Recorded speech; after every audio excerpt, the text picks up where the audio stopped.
Hey everyone, welcome back to Grim Tellers. Today we're delving into a spine-tingling story about a guy named Alan and his ghost encounter. Buckle up as we unravel the mysteries of Alan's encounter, and let's jump into it. Once upon a time in a quiet town, there lived a man named Alan. Alan was known for his practical nature. He didn't believe in things like ghosts or the supernatural. He was a down-to-earth person who trusted only what he could see and touch. But sometimes, life has a way of surprising even the most skeptical minds. One chilly night, Alan found himself behind the wheel, driving down a winding road that cut through a dense forest. The air was thick with mist, and the moon's feeble light struggled to pierce through the fog. Alan's tired eyes were fixed on the road ahead, but a sense of unease crept over him. As he continued down the road, a movement in the rearview mirror caught Alan's attention. He furrowed his brow, wondering if it was just his imagination, but when he looked again, the movement was still there, a vague, shadowy figure. His heart skipped a beat, and he quickly dismissed it as a trick of his tired mind. However, the feeling of being watched persisted, gnawing at Alan's mind like an insistent whisper. He tried to ignore it, focusing on the road, but the unease lingered. It was as if invisible eyes were fixed on him, following his every move.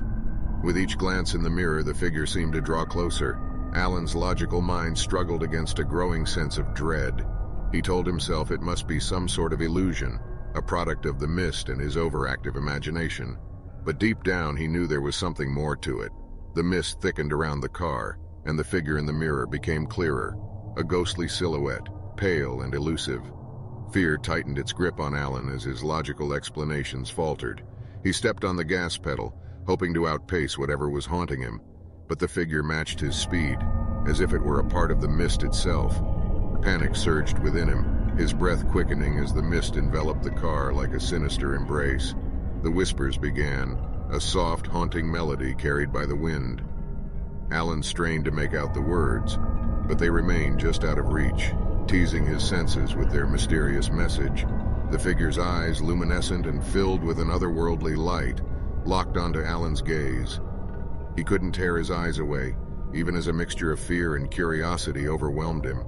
It was as if the figure was trying to communicate something beyond the realm of words. My rational mind struggled to find an explanation. Maybe it was a lost traveler or a trick of the mist that played tricks on my tired eyes. Yet the more I tried to convince myself of these explanations, the more the figure's unnaturalness became apparent.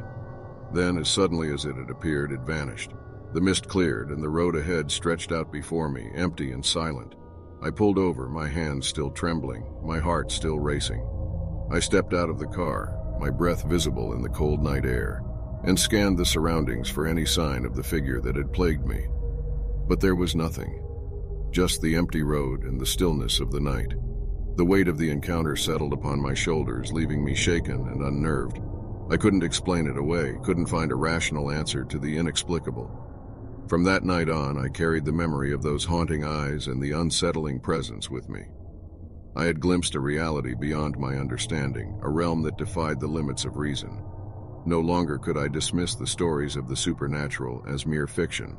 I had become a part of one, and so I share my experience, not as a tale to entertain, but as a warning that the unknown can infiltrate even the most rational minds. There are things that exist beyond our comprehension, lurking in the shadows of the night, waiting to remind us that reality is far more complex than we dare to believe. That concludes this chapter of Darkness. Stay tuned for the next nightmare on Grim Tellers. Until then, keep your lantern close and your courage closer. See you in your nightmares.